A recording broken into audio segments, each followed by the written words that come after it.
Security Council about the war in Ukraine.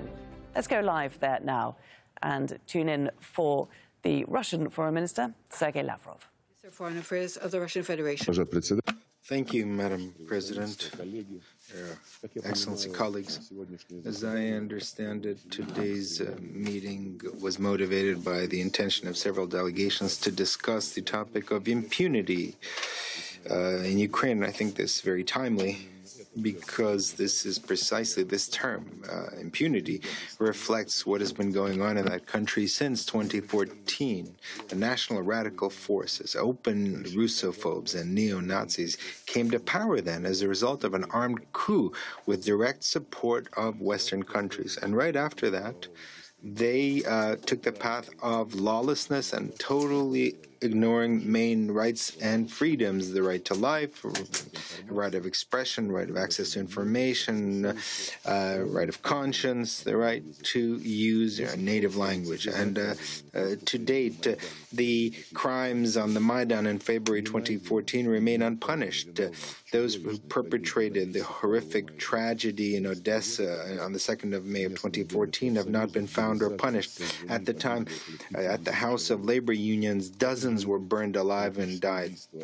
In the same categories of political murders of Olesa Buzyn, Pavle Shermet, and other public figures and journalists. In spite of that, there's an attempt today to impose on us a completely different narrative about Russian aggression as the origin of all the tragedy.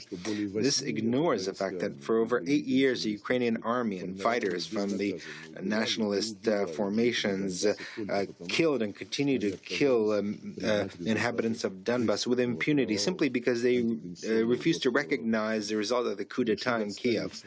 They decided to uphold their rights, which were guaranteed by the Ukrainian constitution, including the right to freely use Russian, their mother tongue. Just recall how in 2015, the then Prime Minister, Mr. Yatsenyuk, declared that in Donbas, non-humans live in Donbas, inhumans. And the current President, Mr. Zelensky, did not go very far from that, who in an interview last September, when he was asked what he thought about the people who live in Donbas, he said, well, you know, there are people and sometimes there are species, they're beings. This seems to be a very common reference of the Ukrainian authorities. They declared all those who don't agree there as terrorists, and for 8 years the Kiev regime has been conducting a military operation against the peaceful civilians. And by the way, in Ukraine for many years now, total mobilization of all adult population, including women, is being conducted in order to recruit them into the ranks of nationalist battalions and the armed forces. Now, by cynically declaring its commitment to the Minsk agreements, the Kiev's authorities overtly sabotaged their implementation. There was financial transport blockade of Donbas. People were denied their pensions, their subsidies, their access to education. They were denied their basic civil rights, including those that were guaranteed by the international pacts of 1966. So then Mr. Zelensky, having been tired of pretending, stated that it was impossible to implement the Minsk agreement. In fact, Mr. Poroshenko, just a couple months ago, proudly stated that the Minsk agreements, which he signed, neither him nor no one else in the Ukraine had any intention of implementing these, that these agreements were simply needed to win time in order to obtain weapons from the West for the war against Russia. And the Secretary of the National Security and Defense Council, Mr. Danilov, said something very similar. Of course, the Kiev regime owes its impunity to its Western sponsors, first of all Germany and France, but also the United States. Instead of pushing the Kiev authorities to implement the Minsk agreement, Berlin and Paris and Washington cynically ignored the growing threats of Kiev to resolve the problem of Donbas by force, the so-called Plan B. Over the past few years, the Kiev regime has conducted a frontal assault on the Russian language. It brazenly trampled on the rights of Russian and Russian-speaking people in Ukraine. Scandalous language laws were enacted on education in 2016, on ensuring the role of Ukrainian language as a state language in 2019, on the comprehensive general secondary education in 2020, on native peoples of Ukraine in 2021. All these laws are aimed at ousting the Russian language, in essence, its complete ban. At the same time, laws were adopted that promoted the theory and practice of Nazism. The timid recommendations of the Venetian Commission of the Council of Europe and the Office of the High Commissioner of Human Rights, the OSCE High Commissioner on Minorities, on amending the language legislation were simply ignored by Kiev.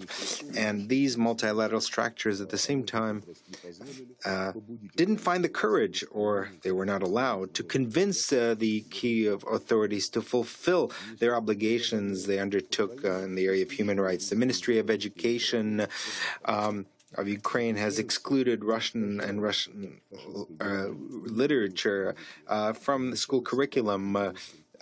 Books are being destroyed just as in Nazi Germany. And ethnic Russians are being subject to intolerance. And today, the officials from Ukraine have no longer even tried to hide their anti-Russian feelings, calling on the killing of Russians. Just a few examples. Mr. Vrublevsky, the Ukrainian ambassador to Kazakhstan, who's now in Kiev, just a month ago declared in an interview, and I quote, "We're trying to kill Russians, as many Russians as possible. The more we kill today, the fewer our children will need to kill." End of quote. Did anyone notice this quote? Just earlier this April, the mayor of Dnipro, Filatov, said something similar. The time of cold-blooded fury has come. Now we have full moral right to calmly and with a clear mind to kill these non-humans around the world for as long as possible and as many as possible. End of quote.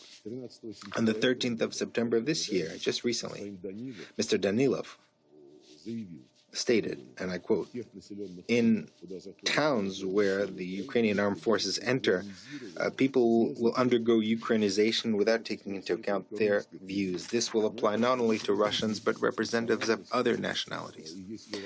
And if you want to study any other language, such as Romanian, Polish, Ivrit, please go ahead, but not to be financed by our state. You can do it at your own expense. You can improve your educational level at your own expense." End of quote. Is there any need to say that all these Russophobic statements have remained unpunished? And we're not even talking about Russophobia here. This individual spoke about representatives of other ethnic groups that live in Ukraine. And of course, the ultimate was the interview with Mr. Zelensky on the 5th of August,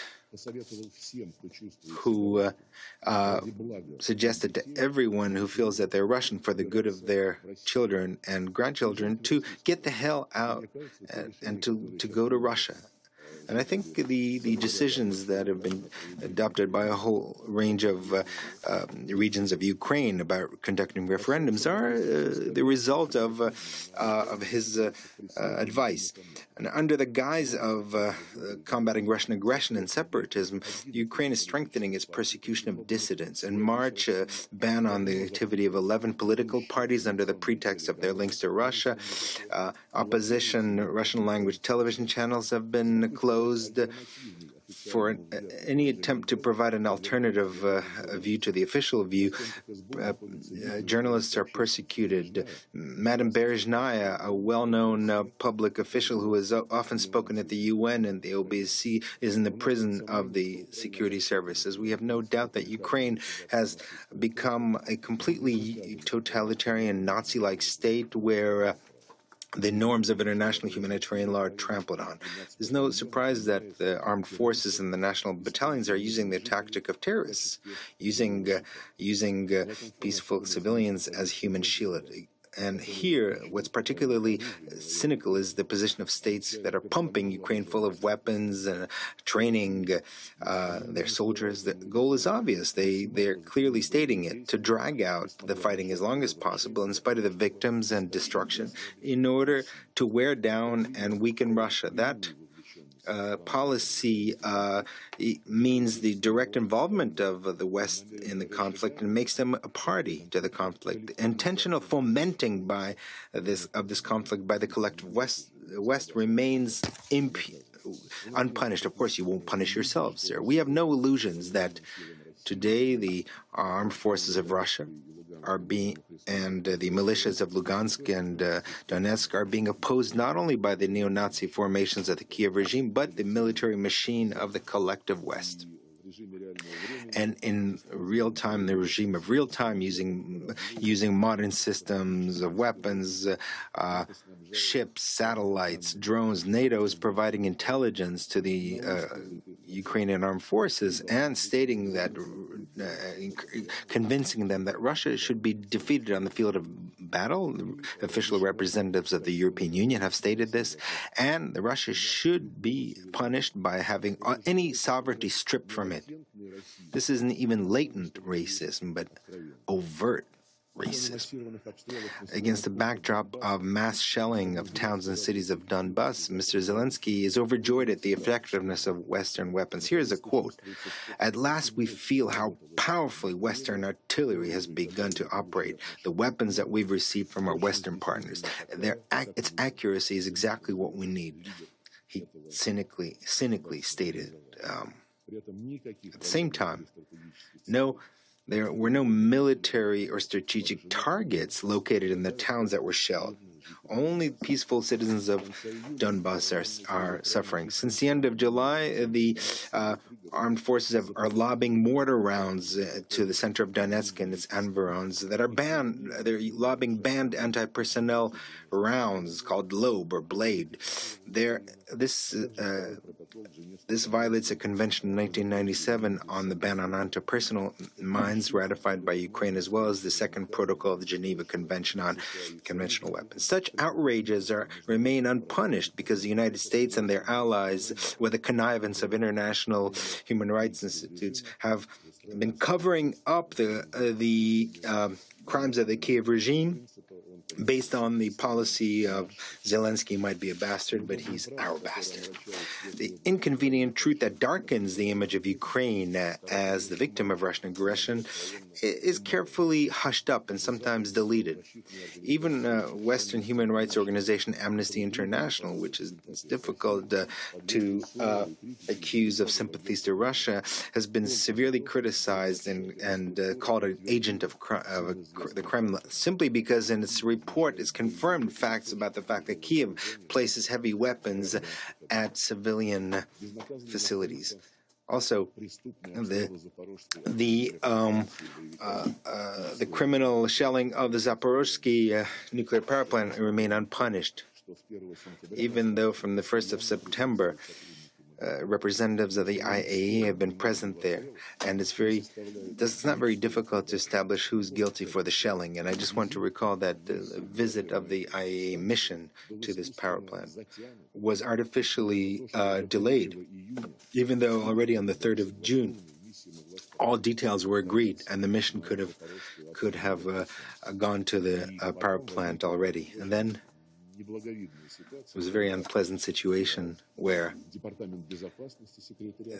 the DESA, Department of Security of the UN, refused to give authorization to the specific itinerary, and then this was not a very honest actions. It simply delayed the visit to the Zaporozhye power plant by 2 months, even by 3 months. Practically 3 months.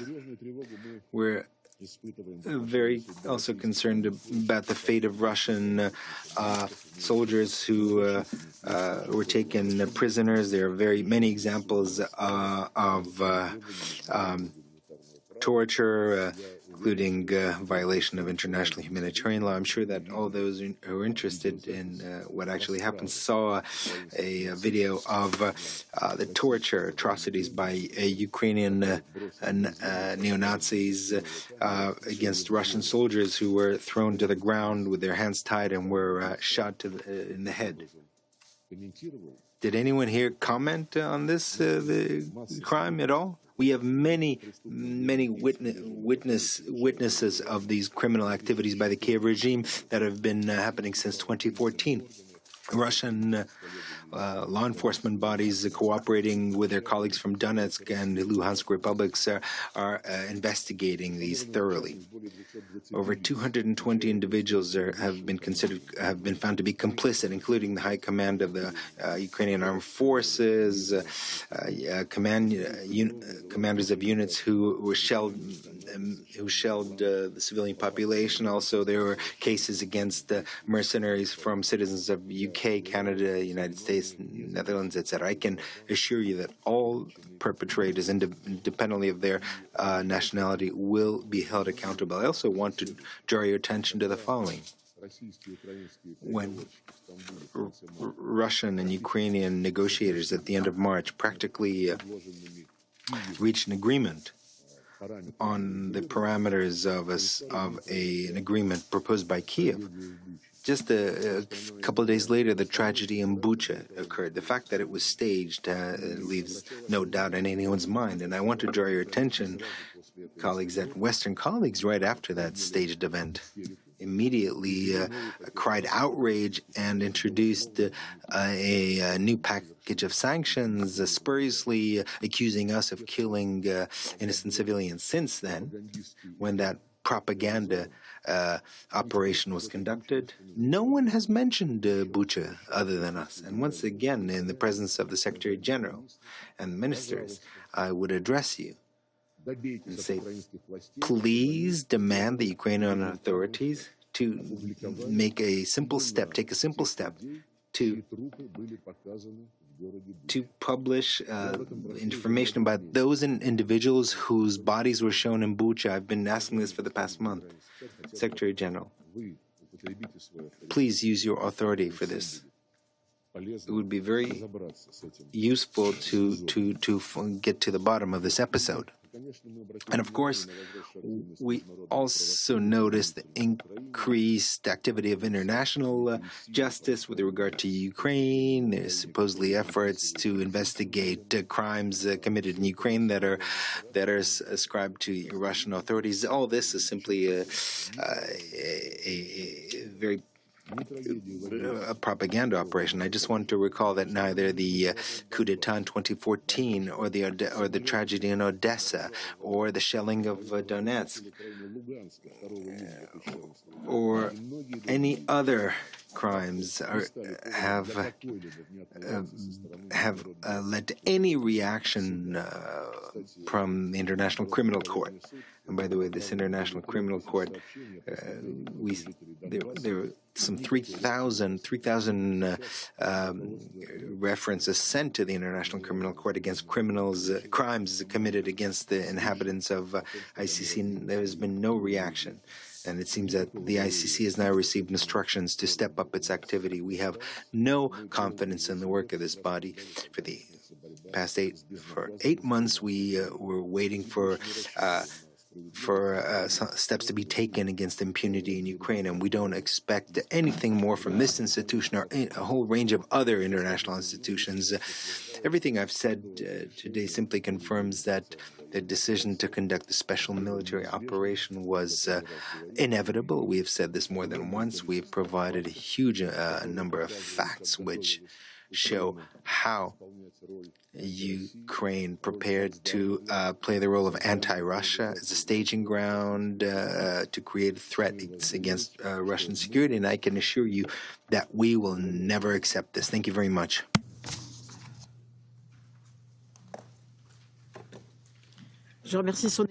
I thank His Excellency, Mr. Lavrov, for his statement. I give the floor to His Excellency, Mr. James Cleverly, Secretary of State for Foreign, Commonwealth and Development Affairs of the United Kingdom of Great Britain and Northern Ireland.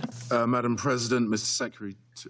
Secretary General, Mr. Khan, thank you.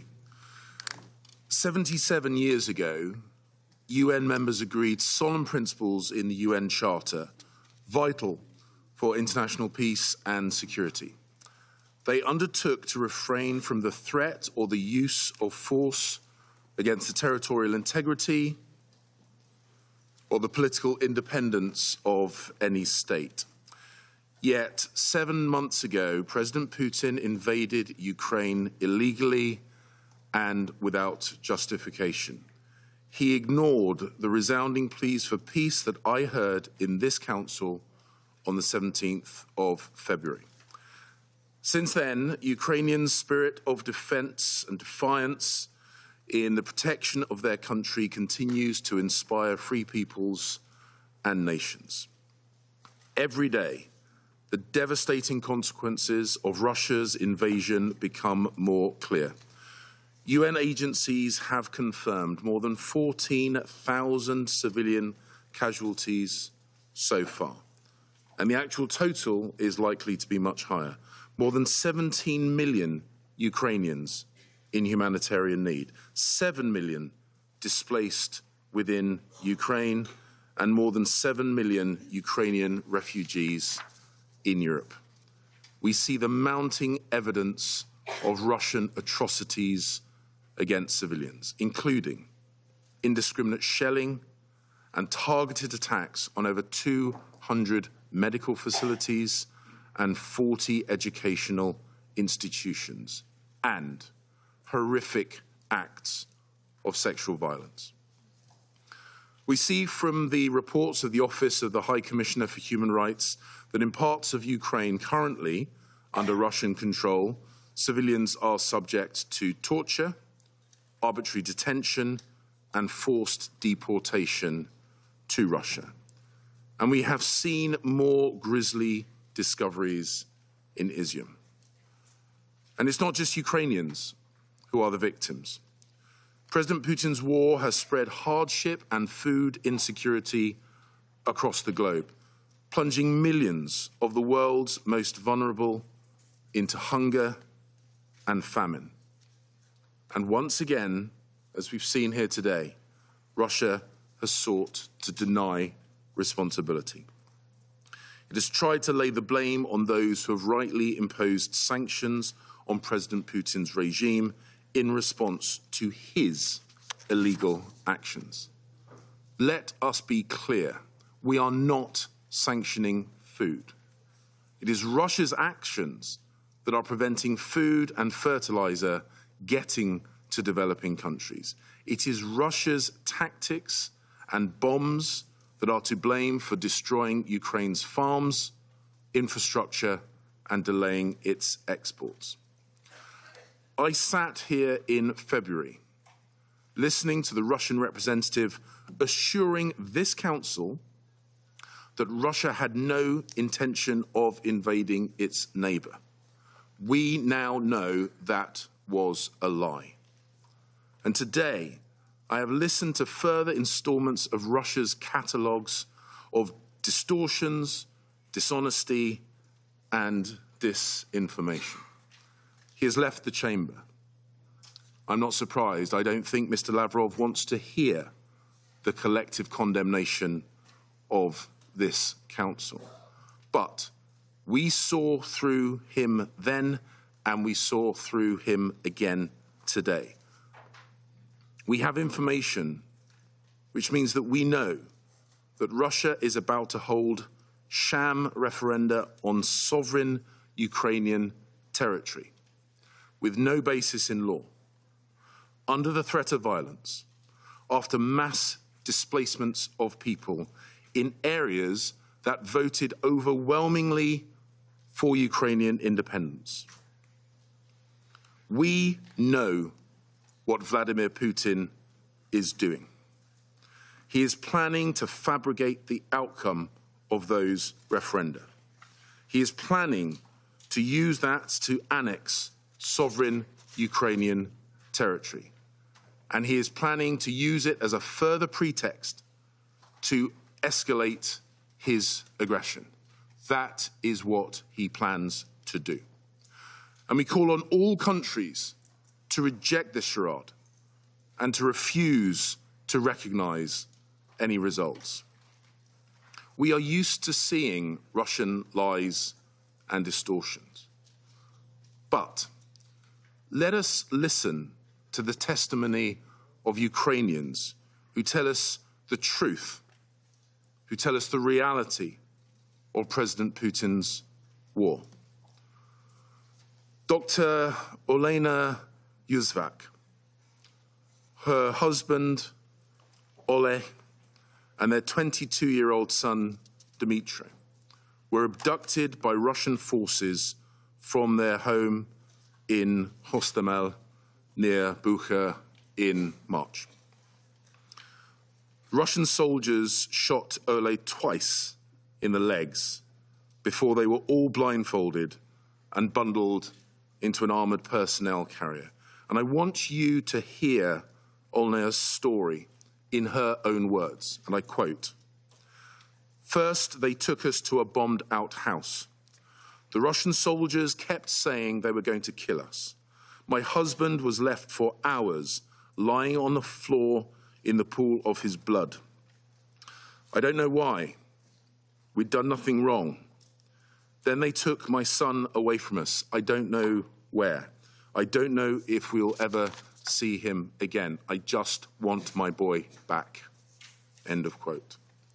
Olena's story and those of many others tell us the truth, the real truth. This is a war of annexation, a war of conquest, to which President Putin now wants to send even more of Russia's young men and women, making peace even less likely. Mr. Putin must understand the world is watching and we will not give up. As members of the Security Council, we must unequivocally reject Russia's attempts to annex Ukrainian territory. We must make clear to President Putin that his attack on the Ukrainian people must stop, that there can be no impunity for those perpetrating atrocities, and that he must withdraw from Ukraine and restore regional and global stability. If he chose to, he could stop this war, a war which has done untold damage to the Ukrainian and the Russian peoples. His war is an assault on Ukraine, an assault on the UN Charter, and an assault on the international norms that protect us all. So, we stand with our Ukrainian friends for as long as it takes, because Ukraine's fight for freedom is the world's fight for freedom. It is our fight for freedom. And if Ukraine's sovereignty and territory are not respected, then no country is truly secure. These are the reasons why Ukraine can and must win. Thank you. That was James Cleverly, the Foreign Minister for the United Kingdom, speaking there.